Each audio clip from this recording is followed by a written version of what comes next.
आप सभी हमारे डियर सेकेंड ईयर के लिए। तो आज के वीडियो बहुत ही शानदार होने वाला है और आज के वीडियो से आप लोग समझिए कि आपका जो है 10 या 15 नंबर का एक लॉन्ग क्वेश्चन आने वाला है, ठीक है ना। तो ये वीडियो आप सभी को बहुत ही शानदार तरीके से मार्क्स देगा, क्योंकि आज हम क्वेश्चन ही कुछ ऐसा लेकर आए हैं। पहला क्वेश्चन लेकर आए हैं ओसीडी के ऊपर। ओसीडी क्या होता है, किस कारण से होता है, इसका क्या उपचार है और इसका क्या प्रबंध है, ठीक है ना। तो पहला ओसीडी लेकर आए हैं। दूसरा क्वेश्चन जो लेकर आए हैं वो है आपका फार्मेकोलॉजी के ऊपर, साइको फार्मेकोलॉजी के ऊपर, ठीक है ना, मनो औषध विज्ञान के ऊपर। उसके बाद जो है कुछ दवाइयाँ का एग्जाम्पल और उसका प्रभाव लिखेंगे, ठीक है। उसके बाद एक क्वेश्चन लेकर आए हैं आप सभी के लिए सुसाइड के ऊपर, आत्महत्या के ऊपर, कि आत्महत्या जो है क्यों होता है, किस कारण से होता है, नर्सिंग प्रबंध क्या है। एक क्वेश्चन और लेकर आए हैं, बहुत शानदार प्रश्न है आप सभी के लिए, और वो क्वेश्चन है आपके कि किसी भी पेशेंट को, जो मनोरोग पेशेंट हो, उसको जो है कैसे मनोरोग के अस्पताल में भर्ती कराया जाता है और कैसे उसको जो है डिस्चार्ज किया जाता है, छुट्टी किया जाता है। तो भर्ती और छुट्टी का प्रोसेस लिखेंगे एक मनोरोगी का, ठीक है। चारों के चारों क्वेश्चन अपने आप में इम्पोर्टेंट है। आपके 5 नंबर शॉर्ट क्वेश्चन या लॉन्ग क्वेश्चन में पूछेगा। देखिए, लॉन्ग क्वेश्चन को ही शॉर्ट में और शॉर्ट को ही लॉन्ग में पूछा जाता है, समझ गए। एक बात ध्यान में रखिएगा। चलिए यहाँ पे हम लोग देखने वाले हैं। पहला प्रश्न है ओसीडी क्या होता है। देखिए, ओसीडी होता है ना, यह जो है चिंताग्रस्त, यह एक बाध्य करने वाला दवाइयाँ हैं, बीमारी है, मानसिक बीमारी है, और यह न्यूरोसिस बीमारी है। आप लोग पढ़े हैं ना कि मेंटली प्रॉब्लम, मेंटल इलनेस को 2 कैटेगरी में बांटा गया है, एक न्यूरोसिस और एक साइकोसिस, ठीक है ना। तो न्यूरोसिस प्रकार का ये ओसीडी है, और ये ओसीडी होता है तो ये जो है आपका उतना ज़्यादा खतरनाक नहीं होता है जितना ज़्यादा खतरनाक जो है आपका ये वाला साइकोसिस होता है। तो ओसीडी हो गया। उसके बाद आपका ओसीडी के बाद हम लोग बोलते हैं एंजाइटी, ये सब जो है आपका न्यूरोसिस है। वहीं पर बात किया जाए सिजोफ्रेनिया, डिप्रेशन, मेनिया, ये सब जो है आपका साइकोसिस है, ठीक है। तो चलिए देखते हैं। ओसीडी को हम लोग चिंताग्रस्त बाध्यता बोलते हैं, समझ गए ना। चिंताग्रस्त बाध्यता विकार बोलते हैं, ऑब्सेसिव कंपल्सिव डिसऑर्डर। ऑब्सेसिव यानी ऑब्सेशन का मतलब होता है कि किसी भी चीज़ को बाध्य हो जाना, किसी भी चीज़ को करने में बाध्य हो जाना, मतलब मजबूर हो जाना, वही ऑब्सेसिव होता है। और जब आप किसी भी चीज़ को करने में बाध्य हो जाएंगे तो मतलब उसको बार बार करेंगे तो ये ऑब्सेशन होता है, ऑब्सेसिव होता है। कंपल्सिव का मतलब होता है कि कंपल्सिव का मतलब होता है कि किसी भी चीज़ को करने के लिए बाध्य हो जाना। कंपल्सिव मतलब एकदम नीड, मतलब एकदम बाध्य हो जाना। तो ऑब्सेशन मतलब रिपीटेड होता है, बार बार होता है, समझ गए ना। और कंपल्सिव मतलब होता है कि बाध्य होना, मतलब किसी भी चीज़ को बार बार करने के लिए बाध्य होना ही ऑब्सेशन कंपल्सिव डिसऑर्डर कहलाता है, समझ गए।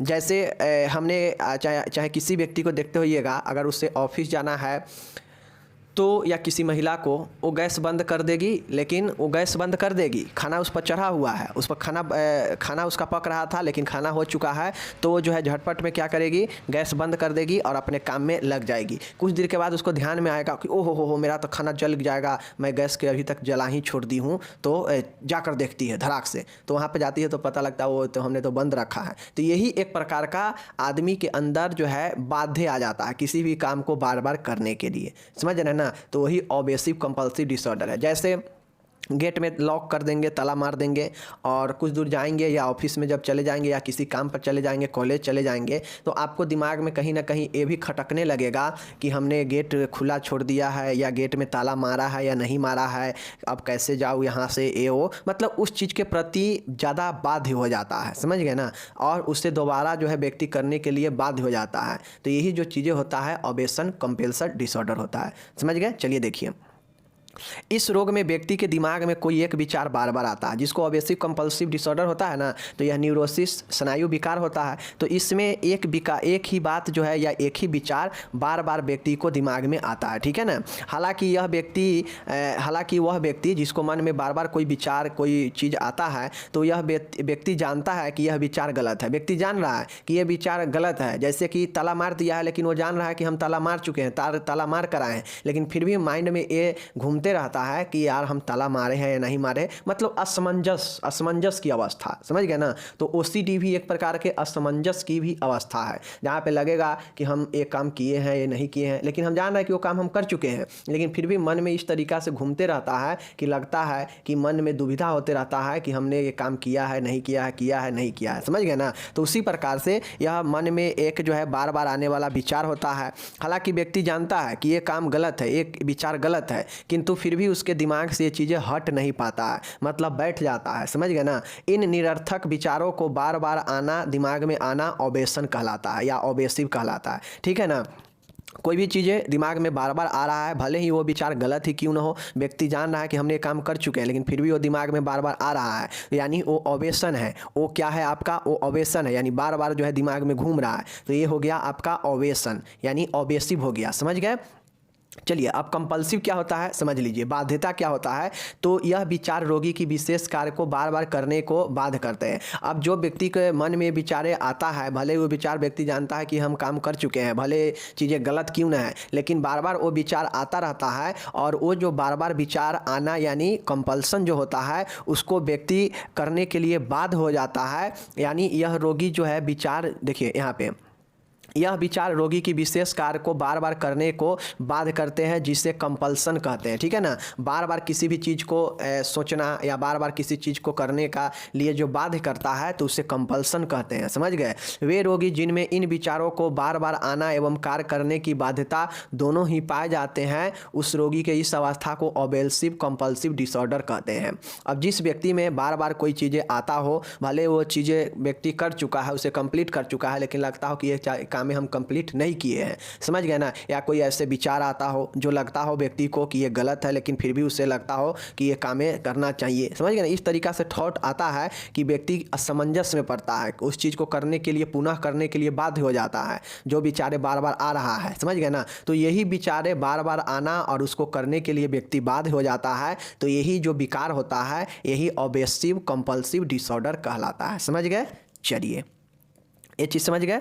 अब उदाहरण के लिए यहाँ पे आप लोग देख लीजिए। उदाहरण के लिए, कई बार किसी स्थान पर ताला लगा देने के बाद भी व्यक्ति को शंका रहती है कि वह शायद ताला खुला छोड़ाया है। मैंने बताया ना कि उदाहरण के लिए समझिए कि जैसे गेट में ताला मार के आप चले गए कोचिंग या कहीं कॉलेज या घूमने, लेकिन आपको अचानक से माइंड में घूमते घूमते ख्याल आया कि ओ मैं तो गेट के खुला छोड़ के आ गया है, बल्कि आप गेट में ताला मार चुके हैं, लेकिन फिर भी आपको अपने ऊपर विश्वास नहीं हो रहा है कि हम ताला मार के आए हैं या नहीं आए हैं, समझ गए ना। तो इस प्रकार के जो है मन में चीज़ें उत्पन्न होने लगता है, तो यही जो है आपका ऑबेशन का एक उदाहरण है, समझ गए। चलिए, अब यहाँ पे देखिए अनिवार्य क्रिया बाध्यता स्नायु विक्षिप्त के कारण, मतलब यह न्यूरोसिस प्रकार का प्रॉब्लम होता है, समझ गए ना।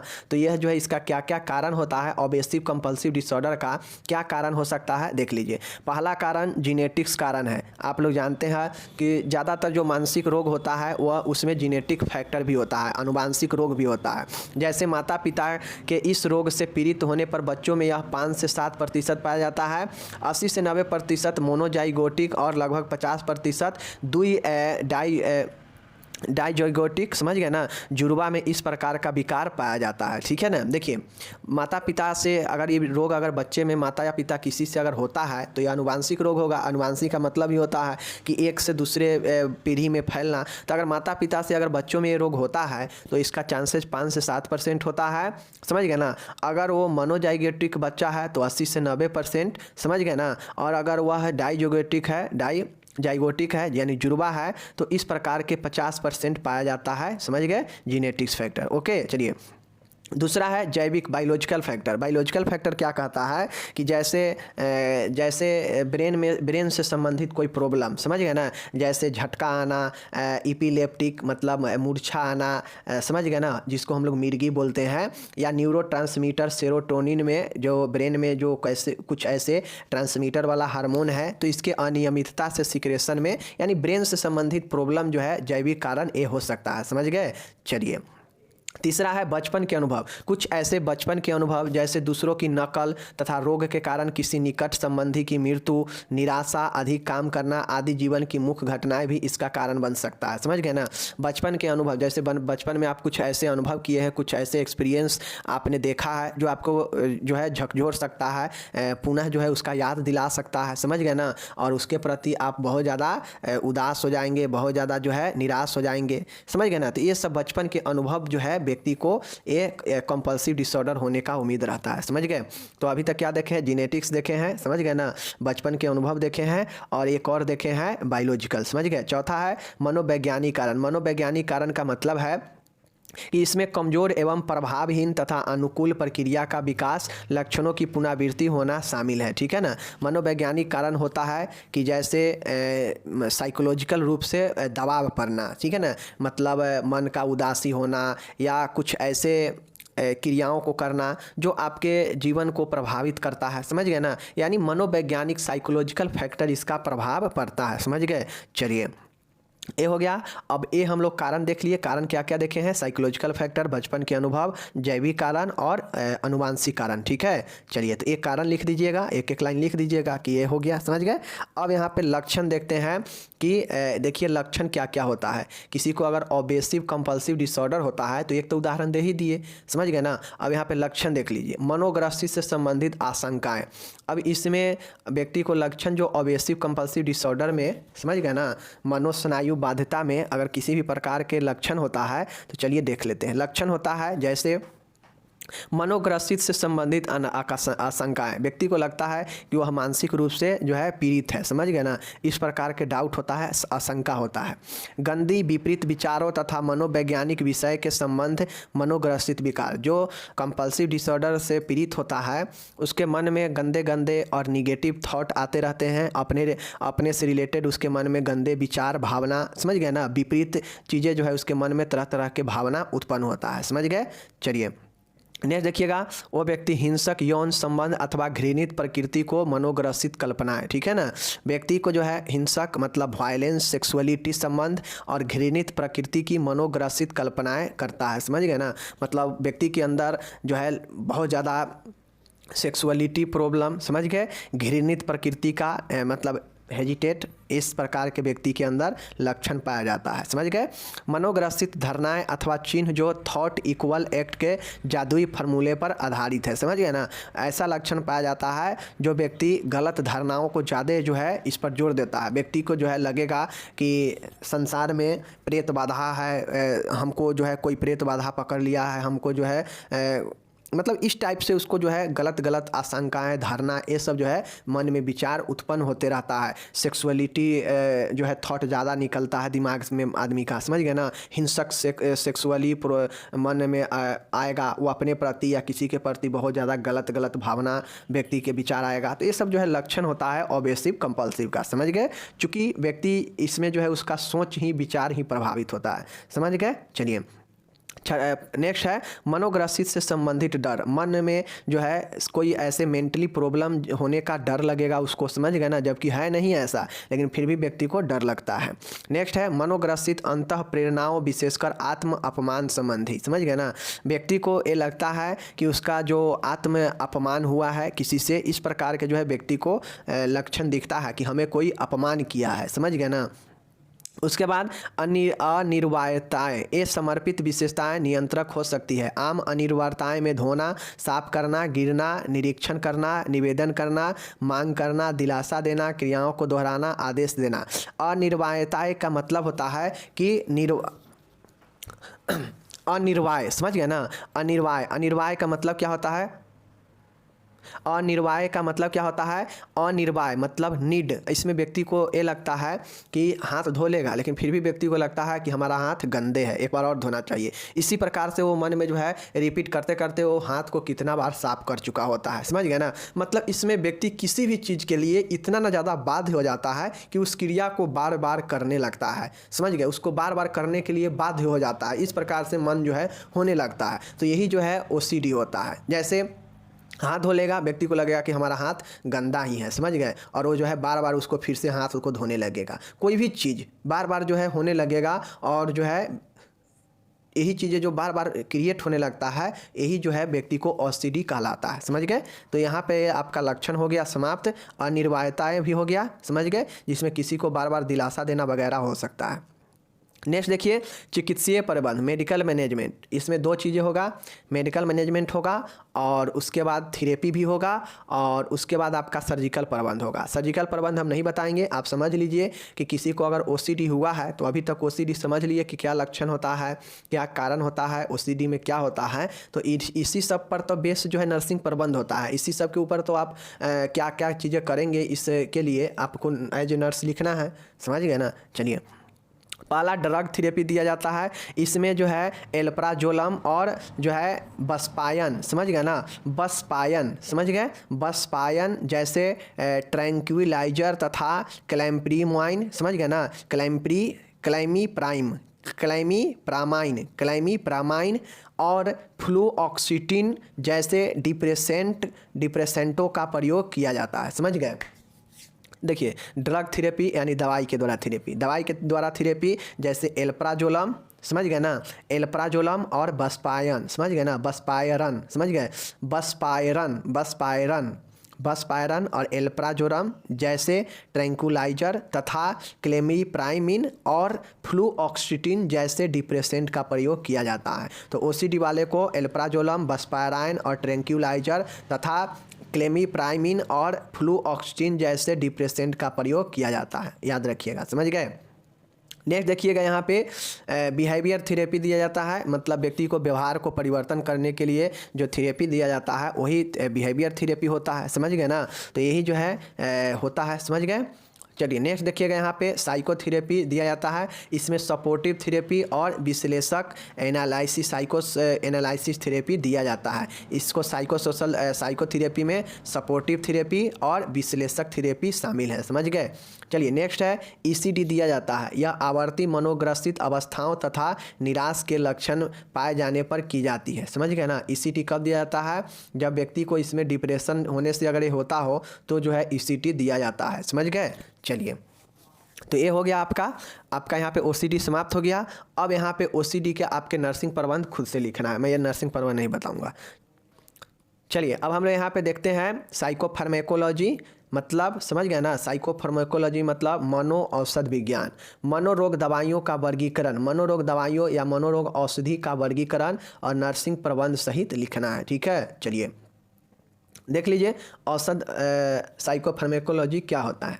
औषध विज्ञान की वह शाखा जिसके अंतर्गत साइकोट्रोपिक ड्रग अर्थात व्यक्ति के मानसिक व्यवहार को नियंत्रित करने वाली औषधि के प्रभावों व दुष्प्रभावों का अध्ययन किया जाता है, साइकोफार्मेकोलॉजी कहलाता है। ठीक है? सबसे पहले आपसे पूछेगा कि साइकोफार्मेकोलॉजी होता क्या है। तो देखिए, साइकोफार्मेकोलॉजी जो होता है यह एक जो है इसके अंतर्गत जो साइकोट्रोपिक ड्रग होते हैं जो मानसिक रोगियों को दिया जाता है, तो उसके प्रभाव और दुष्प्रभाव को जो है यहाँ पे अध्ययन किया जाता है। समझ गए? मानसिक व्यवहार को नियंत्रित करने वाला जो ड्रग होता है साइकोट्रोपिक ड्रग, उसके दुष्प्रभाव और प्रभावों का अध्ययन इसी साइकोफार्मेकोलॉजी में किया जाता है और उसी को साइकोफार्मेकोलॉजी कहते हैं। समझ गए? चलिए, ये हो गया। नेक्स्ट देखिए, साइकोट्रोपिक ड्रग या औषधि वह ड्रग या रसायन पदार्थ है जिनका उपयोग व्यक्ति के व्यवहार व मानसिक क्रियाओं को नियंत्रित रखने व मनोरोगी के उपचार में किया जाता है। ठीक है ना? आप लोग समझ गए कि साइकोट्रोपिक ड्रग एक ऐसा ड्रग है जो व्यक्ति के व्यवहार व उसके मानसिक क्रियाओं को नियंत्रित करने के लिए मनोरोगियों के उपचार में इसका इस्तेमाल किया जाता है, साइकोट्रोपिक ड्रग। समझ गए?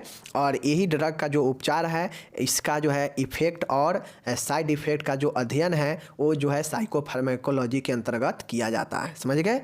चलिए, अब चूंकि इसका हमको वर्गीकरण भी पूछा है, आपसे भी पूछ देगा कि साइकोफार्मेकोलॉजी होता क्या है, जो है इसका विभिन्न वर्गीकरण बताएं और साथ में एक दो दवाई दे देगा, कहेगा कि इसका एग्जाम्पल, उदाहरण और इसके जो है क्या काम है बताइए। तो चलिए हम लोग इसका वर्गीकरण भी देखेंगे और कुछ दवाइयाँ का एग्जाम्पल और उदाहरण भी देखेंगे।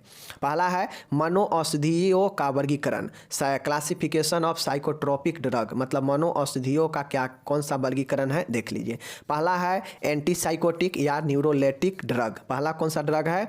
एंटीसाइकोटिक या न्यूरोलेप्टिक ड्रग, इसे मनोविक्षिप्त रोधक दवाइयाँ कहते हैं, समझ गए।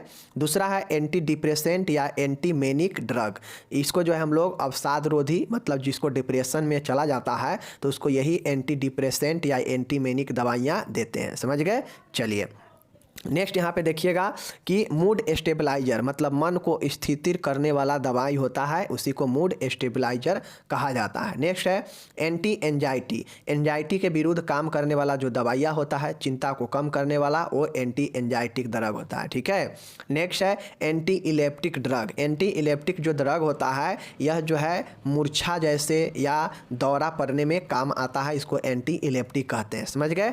नेक्स्ट है एंटी पार्किंसन, एंटी पार्किंसन जो दवाइयाँ होता है, तो आप कोई भी अगर मानसिक रोग से पीड़ित है और कोई दवाइयाँ ले रहे हैं, एंटीसाइकोटिक दवाइयाँ ले रहे हैं, तो इस एंटीसाइकोटिक दवाइयाँ का अगर कोई दुष्प्रभाव साइड इफेक्ट होता है तो उसको रोकने के लिए ये एंटी पार्किंसन दवाइयाँ चलाया जाता है, समझ गए। तो ये जो है आपके 6 याद करना पड़ेगा कि antipsychotic, antidepressant, mood stabiliser, anti anxiety, antiepileptic और एंटी पार्किंसन ड्रग, समझ गए। चलिए ये हो गया। अब चलिए हम लोग एंटीसाइकोटिक, एंटी एंजाइटिक, एंटी डिप्रेसेंट, एंटी पार्किंसन के कुछ जो है हम लोग एग्जाम्पल सहित इसके कार्यों को देखते हैं, ठीक है। चलिए सबसे पहला यहाँ पे देखिए एंटीसाइकोटिक है, ऊपर अभी बताए हैं कि मनोरोगियों को जो है उसके मानसिक रोगों के प्रति जो काम करता है उसको जो है हम लोग एंटीसाइकोटिक कहते हैं, समझ गए। ये ड्रग मुख्यतः साइकोटिक प्रकार की बीमारियों के उपचार में प्रयोग होती है। साइकोटिक मतलब मानसिक रोगियों के उपचार में काम में आता है, ठीक है ना, इसे एंटीसाइकोटिक दवाइयाँ कहते हैं। कुछ प्रमुख एंटीसाइकोटिक दवाइयों के उदाहरण, कुछ प्रमुख एंटीसाइकोटिक दवाइयों का उदाहरण देखते हैं, जैसे हेलोपेरिडोल, हेलोपेरिडोल, उसके बाद है ओलेंजापिन, उसके बाद है क्लोप्रोमेजिन, समझ गए ना, क्लोप्रोमेजिन, और रिस्पेरिडोन, रेस्पेरिडोन, समझ गए ना, रिस्पेरिडोन।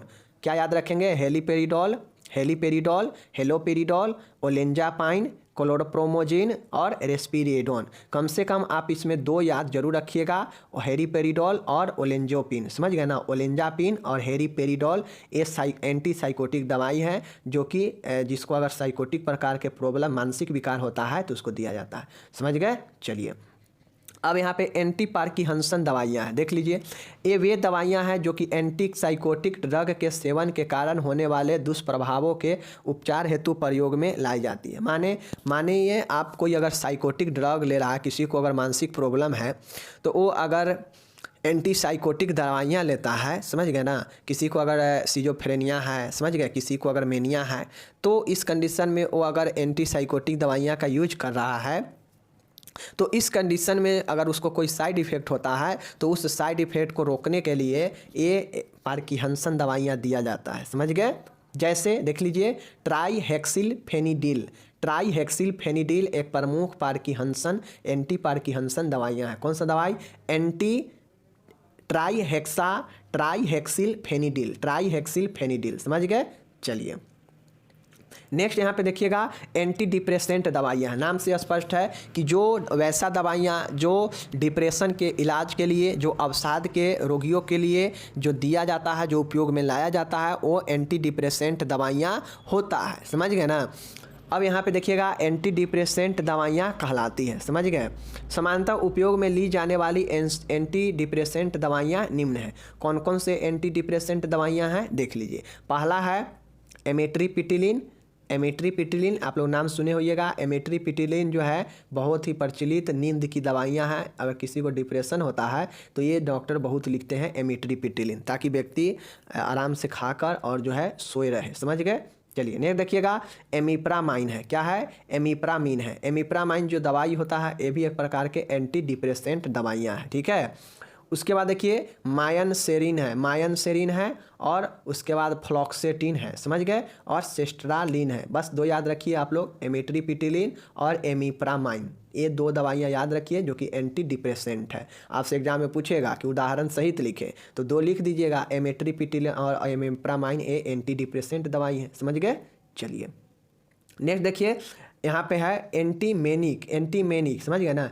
ये दवाइयाँ जो मेनिया उन्माद के मरीजों के उपचार हेतु प्रयोग में लाई जाती है, एंटीमेनिक दवाइयाँ कहलाता है। जैसे लिथियम एक प्रमुख एंटीमेनिक दवा है। और मेनिया क्या होता है पता है कि इसमें व्यक्ति बहुत ज़्यादा उत्साहित रहता है, बहुत ज़्यादा खुश रहता है, हद से ज़्यादा किसी बात पर हंसने लगेगा, बहुत ज़्यादा मन जो है इसमें व्यक्ति को विचलित रहता है, उड़न फ्लाइट ऑफ आइडिया होता है, समझ गए ना। तो ये एंटीमेनिक होता है, समझ गए। चलिए नेक्स्ट यहाँ पे देखिएगा आप लोग, एंटी एंजाइटी दवाइयाँ। एंटी डिप्रेसेंट में कौन दवाई था, एमेट्रिपिटिलिन और इमिप्रामाइन, समझ गए, याद रखिएगा। अब यहाँ पे हम लोग देखते हैं एंटी एंजाइटी है। एंटी एंजाइटी ये दवाइयाँ एंजाइटी के उपचार हेतु प्रयोग में लाई जाती है, समझिए। एंजाइटी क्या होता है कि बहुत ज़्यादा घबराहट, बहुत ज़्यादा डर से व्यक्ति के अंदर एंजाइटी उत्पन्न होता है, समझ गए। उदाहरण लोराजीपाम, समझ गए ना, लोराजीपाम और डाइजीपाम, एल्प्राजोलम, समझ गए ना, और क्लोनाजीपाम, ये सब जो है एंटी एंजाइटी दवाएं हैं। किसी को अगर घोर चिंता होता है तो जो है डाइजापाम जो है एंटी डिप्रेसेंट में भी काम आता है, समझ गए। क्लोनाजीपाम, एल्प्राजोलम, लोराजीपाम, समझ गए ना, ये सब दवाइयाँ एंटी एंजाइटी है, याद रखिएगा। डाइजापाम और लोराजीपाम, एल्प्राजोलम और क्लोनाजीपाम, इसमें जितना याद रहे डाइजापाम और एल्प्राजोलम याद रखिएगा और लोराजीपाम याद रखिएगा, समझ गए, एंटी एंजाइटी, समझ गए। चलिए अब नेक्स्ट हम लोग यहाँ पे देखते हैं, क्वेश्चन आपसे पूछेगा, मनोरोग अस्पताल में रोगी के किसी साइकेट्रिक हॉस्पिटल में, मेंटल हॉस्पिटल में किसी भी कोई मरीज मेंटल हॉस्पिटल में किस रोगी का भर्ती किया जाएगा, मेंटल रोगी का ही ना। तो वैसे रोगी को अस्पताल में भर्ती और छुट्टी की कौन कौन सी प्रोसेस होता है, इसको जो है बताना है। 10 नंबर 5 नंबर में पूछते रहता है हमेशा, ठीक है। चलिए देखिए, पहला है मानसिक रोगी को अस्पताल में भर्ती होने की विधि स्वास्थ्य व अनेक स्थितियों पर निर्भर करती है। मनोरोगियों को निम्न प्रकार से अस्पताल में भर्ती किया जा सकता है। पहले हम लोग एडमिशन का देखेंगे, फिर जो है हम लोग देखेंगे क्या चीज़ का, डिस्चार्ज का। तो चलिए एक मनोरोग को, मानसिक रोगियों को मनोरोग अस्पताल में किन किन विधियों के तहत जो है भर्ती कर सकते हैं, चलिए हम लोग देखते हैं। पहला है स्वैच्छिक आधार पर, ठीक है ना। स्वैच्छिक आधार पर कोई व्यक्ति है, अगर उसको लगता है कि हमारा मानसिक संतुलन बिगड़ रहा है, बहुत ज़्यादा डिप्रेशन में जा रहे हैं, तो इस कंडीशन में वो व्यक्ति हिंसक हो या बहुत ज़्यादा दुखी हो, उससे पहले जो है जाता है मेडिकल ऑफिसर के सामने में, और वह रिटेन या ओरली रूप से प्रार्थना करेगा, रिक्वेस्ट करेगा कि हमारा मानसिक संतुलन ठीक नहीं लग रहा है, प्लीज़ हमें जो है यहाँ पे एडमिट कर लीजिए मेंटल हेल्थ हॉस्पिटल में, ठीक है ना, वार्ड में भर्ती कर लीजिए, ठीक है। अब इस प्रार्थना को जो है, जो पेशेंट अगर हॉस्पिटल में जाने लायक नहीं है, उग्र हो, तो स्वैच्छिक रूप से उसका जो है रिश्तेदार या उसका पेरेंट भी जो है जाके मेडिकल ऑफिसर के सामने में, जो इंचार्ज होगा हॉस्पिटल का, उसके सामने में जाकर रिक्वेस्ट करेगा कि सर इस पेशेंट का ये प्रॉब्लम है, बहुत ज़्यादा मेंटली प्रॉब्लम है, इसको भर्ती कर लिया जाए। तो ये जो है एडमिट कर लिया जाएगा। तो ये स्वैच्छिक आधार पर हो गया, समझ गए। चलिए उसके बाद नेक्स्ट है आपका विशेष परिस्थितियों में अस्पतालीकरण, ठीक है ना। विशेष एडमिशन अंडर स्पेशल सर्कुमस्टांस, समझ गए। यदि कोई रोगी अस्पताल में भर्ती न होना चाहता हो या उसमें निर्णय लेने की क्षमता अनुपस्थित हो, तो रोगी के संबंधियों द्वारा मेडिकल ऑफिसर के समक्ष एक प्रार्थना पत्र प्रस्तुत करना पड़ता है, जिसके साथ 2 चिकित्सीय प्रमाण पत्र होना आवश्यक होता है, ठीक है। देखिए पहला है कि विशेष परिस्थितियों में आपातकाल, अगर कोई व्यक्ति बहुत ज़्यादा हिंसक हो चुका है या व्यक्ति जो है खुद से नहीं एडमिट हो सकता है, नहीं निर्णय ले सकता है, तो इस कंडीशन में जो मेडिकल ऑफिसर होते हैं उसके सामने जो उसके संबंधी होते हैं रोगी के, वो प्रार्थना करते हैं। और इसमें जो है प्रमाण पत्र, कम से कम 2 प्रमाण पत्र चिकित्सीय डॉक्टर का प्रमाण पत्र होना आवश्यक होता है, तभी जाके इस परिस्थिति में पेशेंट को एडमिट किया जाता है। तो विशेष परिस्थिति में अस्पतालीकरण, समझ गए। चलिए नेक्स्ट देखिएगा, मजिस्ट्रेट के सामने पेश करके। मजिस्ट्रेट के सामने पेश करके अगर कोई पुलिस इस प्रक्रिया में होता है, मजिस्ट्रेट मतलब जो न्यायालय जो दंडाधिकारी होते हैं ना अनुमंडल में, न्यायालय में, तो वहाँ पे क्या होता है कि जैसे आसपास में इलाका में कोई पागल व्यक्ति है, कोई उग्र उत्पात मचाने वाला कोई भी हिंसक व्यक्ति है, घूम रहा है, वो उससे किसी को खतरा है, तो पुलिस क्या करता है कि उसको पकड़ता है और पकड़ के 24 घंटे के अंदर जो है मजिस्ट्रेट के सामने पेश करता है उसको, ठीक है। और पुलिस जो है बताती है वहाँ पे कि साहब महोदय ये जो व्यक्ति है, ये व्यक्ति दूसरे को जो है या खुद को जो है हानि पहुंचा सकता है। ये जो है खुला घूम रहा है, जिससे आसपास के लोगों को डर है, क्योंकि यह व्यक्ति मानसिक रूप से ग्रसित है। इसको जो है कृपया आदेश किया जाए और जो है इसे मेंटल हॉस्पिटल में भर्ती किया जाए। समझ गए? तो इस कंडीशन में जो मजिस्ट्रेट होते हैं वो पुलिस के बात सुनते हैं और पहले जो है जांच का आदेश देते हैं कि पहले इसका जांच करवाइए, स्थिति जानिए। फिर जो है जांच ऊँच हो जाता है, मेडिकल ऑफिसर जो है इसको जांच ऊँच करने के बाद फिर रिपोर्ट देते हैं। फिर मजिस्ट्रेट के सामने उसको पेश किया जाता है और उसको स्थिति को, टेस्ट को, जाँच को देखते हैं मजिस्ट्रेट, और लगता है कि इस पेशेंट को भर्ती करना है तो जो है उसको भर्ती करने का आज्ञा देते हैं। समझ गए? तो ये जो है मजिस्ट्रेट के सामने पेश करके किसी भी मानसिक रोगियों को जो कैदी के रूप में हो या जो पागल व्यक्ति हो, उसे जो है मजिस्ट्रेट के सामने पेश करके भर्ती किया जा सकता है। समझ गए? चलिए अब यहाँ पे देखिए, मानसिक रूप से बीमार कैदी या अपराधी। समझ गए ना? अब कोई ऐसे कैदी है, समझ गए ना, कोई ऐसे कैदी है, होता है ना कि बहुत सारे घटना करके जेल में गया रहता है, कैदी रहता है, तो उसका मेंटल डिस्टर्ब हो जाता है पिछले के घटनों के लेकर या कुछ ऐसे घटनों के लेकर उसको जो है मेंटली डिस्टर्ब हो जाता है। तो उस कंडीशन में वो जो कैदी होता है उत्पात मचाने लगता है, एकदम पागल की तरह हो जाता है। तो इस प्रकार के जो मानसिक रूप से जो बीमार कैदी या जो अपराधी होते हैं, तो जो इस कंडीशन में आ जाता है, मैं हॉस्पिटल में मारपीट, झगड़ा, गाली गलौज करने लगता है दूसरों के साथ जेल में, तो जो है वहाँ पे जो पुलिस होते हैं, जो जेल के अधीक्षक होते हैं, वो क्या करते हैं कि इस मजिस्ट्रेट के सामने में पेश करते हैं और कहते हैं कि महोदय ये जो कैदी है या जो अपराधी है, ये मानसिक रूप से इसका संतुलन खो दिया है, ठीक नहीं है, इसे जो है आगे इलाज करवाया जाए इसे मानसिक अस्पताल में। तो इसके लिए मजिस्ट्रेट आज्ञा देते हैं पहले 10 दिन का, और कहते हैं कि इस 10 दिन में इसका जो है हर एक जांच करवाइए, अवलोकन करवाइए कि क्या सच में यह मानसिक रूप से पीड़ित है या जानबूझ के ऐसे कर रहा है। अगर 10 दिन में जांच में ये आ जाता है कि हाँ रियलिटी में ये मानसिक रूप से ग्रसित है, तो फिर जो है उसको मजिस्ट्रेट ये ऑर्डर देते हैं कि ठीक है 30 दिनों के लिए जो है आप इसे भर्ती कर दीजिए मानसिक अस्पताल में। ठीक है? तो ये जो है मानसिक रूप से बीमार कैदी या अपराधी को इस प्रकार से भर्ती किया जाता है। समझ गए? पाँचवा, समझ गए ना, पाँचवा भर्ती करने का लास्ट प्रोसेस है आपातकालीन भर्ती करना। ठीक है ना?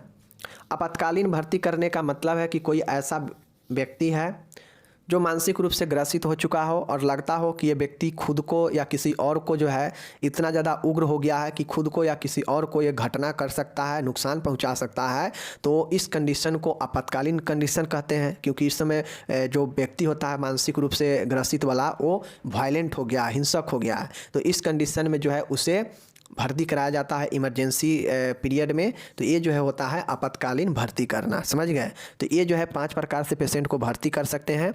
किस आधार पर? स्वैच्छिक आधार पर। ठीक है ना? उसके बाद है स्वैच्छिक आधार पर हो गया, तो विशेष परिस्थितियों में, ठीक है ना, विशेष परिस्थितियों में फिर मजिस्ट्रेट के सामने पेश करके, ठीक है ना, उसके बाद मानसिक रूप से पीड़ित कैदी या अपराधी को भर्ती करना। ठीक है ना? उसके बाद आपातकालीन भर्ती करना। ये 5 प्रकार से भर्ती कर सकते हैं। ठीक है? अब यहाँ पे डिस्चार्ज मतलब निर्वर्तन होने की प्रक्रिया, छुट्टी होने की। तो जिस प्रकार से स्वैच्छिक रूप से भर्ती हुआ था, तो यहाँ पे स्वैच्छिक रूप से जो है छुट्टी भी होगा। समझ गए ना? तो इसमें भी जो है प्रार्थना ही करेगा मेडिकल ऑफिसर के सामने।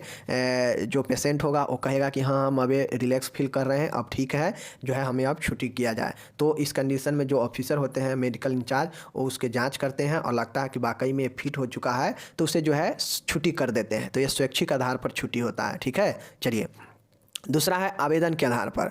ठीक है? आवेदन के आधार पर होता यह है कि इसमें जो है जो भी याचिकाकर्ता होते हैं, जैसे कोई पेशेंट के रिलेशन वाले हो गए या पेशेंट खुद हो गया या जो है कोई और उसके थ्रू जो है ये डालता है मेडिकल के सामने या फिर जो है मजिस्ट्रेट के सामने। ठीक है ना? कि जो है अब इस पेशेंट को ठीक ठाक लग रहा है, ये पेशेंट को जो है अब पुनः जो है हॉस्पिटल में कैदी के रूप में बुलाना चाहिए, या जो है कोई अगर घर वाला पेशेंट है तो घर पर लाना चाहता है, तो इसमें जो है आवेदन देता है और वो आवेदन में अपना पक्ष रखता है और फिर जो है उसे छुट्टी मिलता है। समझ गए? तो ये आवेदन के आधार पर जो स्वास्थ्य टीम होता है संतुष्ट होने के बाद जो है डिस्चार्ज करते हैं पेशेंट को। ठीक है? चलिए, नेक्स्ट यहाँ पे देखिएगा, पुलिस द्वारा दाखिल कराए गए रोगियों की छुट्टी। ठीक है ना? अब इस तरीका में जो भी रोगी होता है जो पुलिस दाखिल कराया है, समझ गए ना, तो उसको जो है मेडिकल ऑफिसर क्या करते हैं कि चेक कर लेते हैं, देख लेते हैं और लगता है कि हाँ अच्छा है, तो जो पुलिस एडमिट कराया है उसको जो है आदेश दे दिया जाता है छुट्टी का। समझ गए। चलिए नेक्स्ट देखिए यहाँ पे मानसिक रोगी कैदी की छुट्टी। जिस प्रकार से मानसिक रोगियों के कैदी और अपराधी का जिस प्रकार से भर्ती था, उसी प्रकार से उसका छुट्टी भी यहाँ पे किया जाता है। अब यहाँ पे जो मानसिक रोगी होता है और उसको भर्ती जो कराया गया है, तो उसका भर्ती में अगर उसको सुधार होने लगता है, हो जाता है, तो अगर उसका इस दौरान अगर उसका अपराध का अगर उसका सज़ा बाकी होता है, तो फिर से पुनः जो है पुलिस उसको जो है वहाँ पे रिक्वेस्ट डालती है कि अब इसको हमको ले जाना है, ठीक है, जेल में। और इस कंडीशन में जो है जो मेडिकल ऑफिसर होते हैं वो लेटर लेते हैं उससे, और वो लेटर पर जो है आज्ञा देते हैं, और फिर जो है मानसिक रोगी वहाँ से अस्पताल में जेल में चला जाता है। तो ये मानसिक रोगी कैदी की छुट्टी। समझ गए। चलिए नेक्स्ट यहाँ पे देखिएगा विशेष परिस्थितियों में छुट्टी। अब कोई ऐसा पेशेंट है जो रहना नहीं चाहता है, ठीक है ना, वो जो है छुट्टी चाहता है कि अभी हम नहीं रहना, हम बिल्कुल ठीक है, तो इस कंडीशन में जो होता है रिक्वेस्ट करते हैं, प्रार्थना करते हैं मेडिकल ऑफिसर इंचार्ज के सामने, और वो जो है उसके जाने से पहले उससे संतुष्ट हो लेते हैं, तब जाके जो है उसको छुट्टी करते हैं। तो विशेष परिस्थितियों में भी जो है इस जो है आपको 5 प्रकार से वहाँ पे एडमिट भी था और 5 प्रकार से यहाँ पे छुट्टी भी है, ठीक है। तो दोनों में लगभग मैचिंग ही है, बस ध्यान रखना है कि एक जगह पर एडमिट का प्रोसेस होगा और एक जगह पर जो है डिस्चार्ज का प्रोसेस होगा। बाकी जो पॉइंट है पॉइंट से मिलता जुलता है। वहाँ भी जो है मानसिक रोगी कैदी की छुट्टी, समझ गए, वहाँ भी था, और यहाँ भी मानसिक विशेष परिस्थितियों में है, और वहाँ भी जो है पुलिस द्वारा दाखिला कराया गया, समझ गए ना, यहाँ भी है, समझ गए। तो ये आपको ध्यान रखना है कि यहाँ छुट्टी की बात होगा और वहाँ पे एडमिट का बात होगा। समझ गए। चलिए ये हो गया। अब हम लोग नेक्स्ट क्वेश्चन यहाँ पे देखने वाले हैं, आत्महत्या क्या है, आत्महत्या के ढंग, कारण, प्रबंध लिखिए, ठीक है ना, सुसाइड का। चलिए सुसाइड क्या होता है देख लीजिए। आत्महत्या, अपने आत्मा का हत्या करना ही आत्महत्या कहलाता है। अब जो कोई भी मनुष्य आत्महत्या करता है तो यह जो है अचानक से अकस्मात होता है, लेकिन यह योजना होता है, योजना पूर्ण होता है, समझ गए ना, यह योजनाबद्ध होता है। इसमें व्यक्ति जो भी अपने आत्महत्या करता है उसको पता रहता है कि हमको कैसे करना है, वो पहले योजना बना लेता है कि हमको इस घटना को कैसे अंजाम देना है, लेकिन वह जो है किसी को बताता नहीं है, अचानक से योजना बनाएगा और उस पर जो है इसको अंजाम दे देता है। इसीलिए जो टाइम होता है बहुत कम होता है इसमें बचाने में, क्योंकि इसमें व्यक्ति जो करता है वह अपना, जो व्यक्ति इस प्रकार के कदम उठाता है उसको जो है वो अपने पूरे सेफ्टी के साथ उठाता है। वो पूरा गेट उट लॉक कर देगा, खिड़की उड़की पूरा लॉक कर देगा, और तब जाके घटना को या अकेलापन में घटना को अंजाम दे देता है। समझ गए। तो यही जो है चीज़ें होता है कि मनुष्य द्वारा अकस्मात योजनाबद्ध तरीके से स्वयं को हानि पहुँचाना या अपना जीवन समाप्त कर लेना आत्महत्या कहलाता है। समझ गए।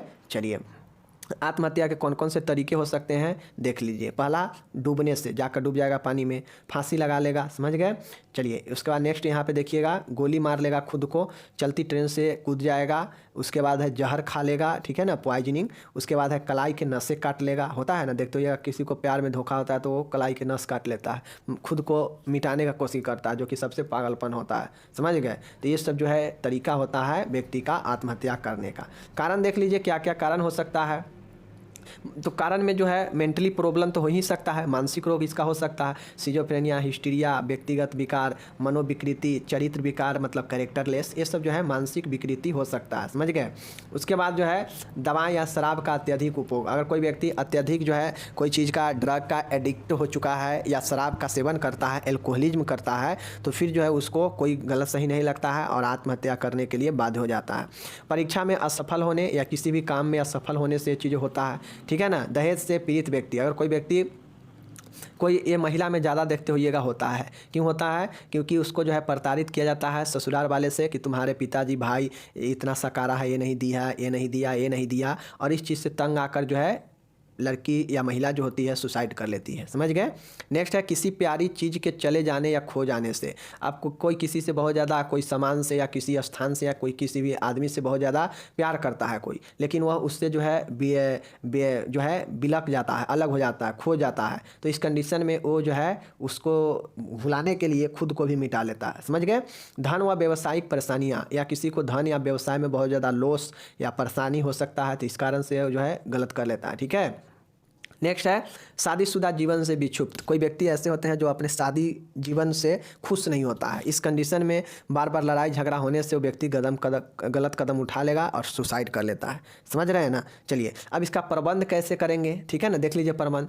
मरीजों का आपातकालीन साक्षरता करना व सहानुभूति द्वारा आत्महत्या के कारणों का पता लगा।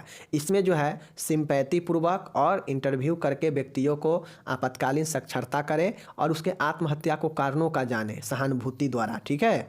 नेक्स्ट है मरीजों को मनोरोग का इतिहास जाने। मरीज को ये जाने कि ये कभी जो है मनोरोग से तो नहीं पीड़ित था। मरीज का मानसिक स्थिति का परीक्षण करें कि इसका मेंटल जो कंडीशन है कैसा है। ओके चलिए,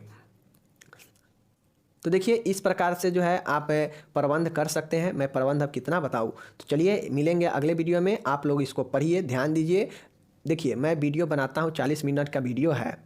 आप एक दिन में अगर 40 मिनट वीडियो नहीं देख रहे हैं तो समझिए बहुत बड़ा लॉस कर रहे हैं, क्योंकि ये रिवीजन करा रहे हैं और अच्छा से समझा रहे हैं रिवीजन में भी। ऐसा नहीं कि हवा में मार रहे हैं और भाग रहे हैं, ऐसा तो है नहीं, अच्छे से बता रहे हैं। अगर कोई लोग नहीं पढ़ा होगा तो वो अभी भी समझ सकता है चीज़ को, समझ गए। बाकी जो लोग कंटिन्यू देखते हैं उनको तो फ़ायदा ही होगा। 40 मिनट अगर वो समय दे देते हैं 30 मिनट तो उनके लिए तो फ़ायदा ही फ़ायदा है, घाटा का तो चीज़ है नहीं, और ज़्यादा कंप्लीट हो जाएगा, कॉन्सेप्ट क्लियर हो जाएगा। समझ गए ना। चलिए बाकी मिलेंगे अगले वीडियो में। धन्यवाद।